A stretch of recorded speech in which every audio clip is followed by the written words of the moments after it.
I mean, how are supply chain operating networks helping to transform the B2B, buying experience today? And how will it, how will supply chain operating networks continue to evolve in the years ahead to kind of further enhance the experience?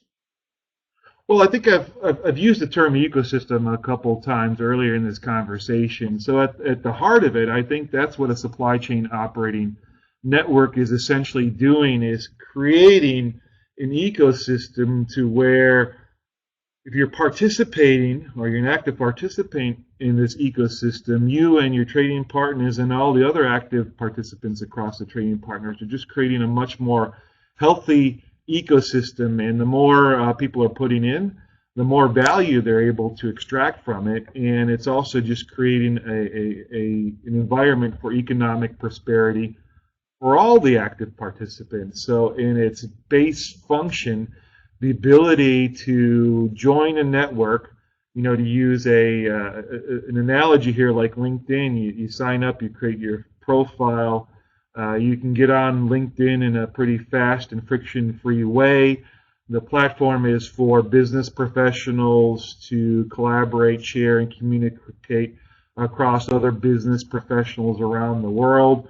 Once you're within the LinkedIn ecosystem, your ability to communicate with any other participant on LinkedIn is seamless, and there's a ton of value to be gained in the community that LinkedIn has created, but that value is only going to be realized if you're participating as one of the participants within the ecosystem. If you're just sort of passively lurking or trying to hit LinkedIn for a couple of leads or looking for maybe a prospective employee, you're coming into the ecosystem with the wrong mindset, and you're not going to really be able to extract the kind of value that platform is there for you.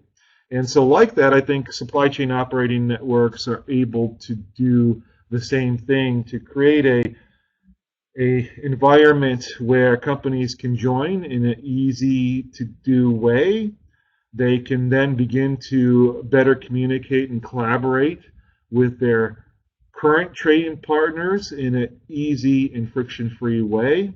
And then in addition, to be able to expand their footprint, whether it be expand their supplier base through a partner discovery type of process, much like on LinkedIn, searching for other marketers, for example, to network with, or technology providers in order to use to help achieve what you're doing. Same thing in a supply chain operating network. If you're opening up a new plant in a different part of the world and want to know suppliers that can help feed that plant, you can go in and look and find them, and then with a click of a couple buttons be able to connect to those partners.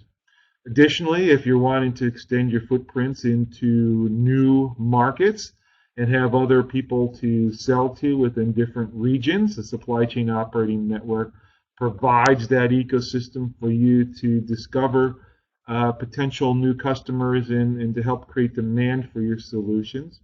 And then up your wheelhouse, Adrian, is certainly being able to assess who are the right carriers and expand your carrier footprint, and are the carriers that you're contracting with meeting the performance expectations, and if so, how well are they doing? And if not, what are some of my alternatives out there in the marketplace?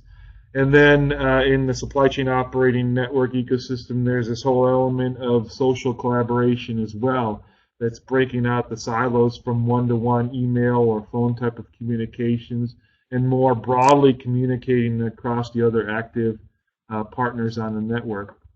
I think one of the elements to talk about the evolution then of the supply chain operating network is to create the ecosystem in the cloud and create it to be open to where you can have APIs. And so one network's not going to be able to build everything for everybody within the supply chain operating network. And so there are people looking for analytics applications, for example, or maybe some other B2B process applications that we do not provide but can benefit from the data on the network.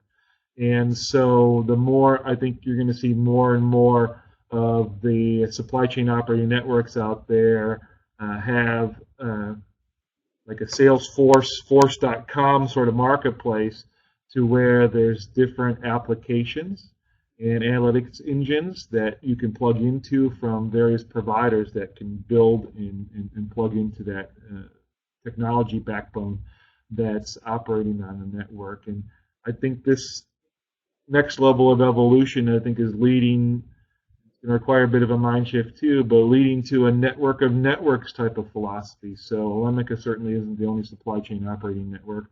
There's various others out there in the marketplace. I think we all pretty well identify with the things that we do really well. For example, Elemica is the go-to business network for people who are in industrial process manufacturing. However, if you're in discrete or warehousing or retail, that's not where our strengths lie. We know what we're good at and we know what we're not. Conversely, there's other supply chain operating networks that are good in some of those areas, but not necessarily good in the industrial process manufacturing space, so on and so forth. And so will there be a cultural or community mind shift to say that there's elements that we do well, there's other elements that benefit the larger community that we might not do so well? And so is there a network of networks thing that could take place to where there's value to all the customers across everybody by having a bit more of a collaborative joining, if you will, of the different networks out there? It's definitely not something we're going to see tomorrow, but there are more and more discussions around those sorts of network of network type approaches, and what are some of the ways that we could make some of those things work to benefit all our customers.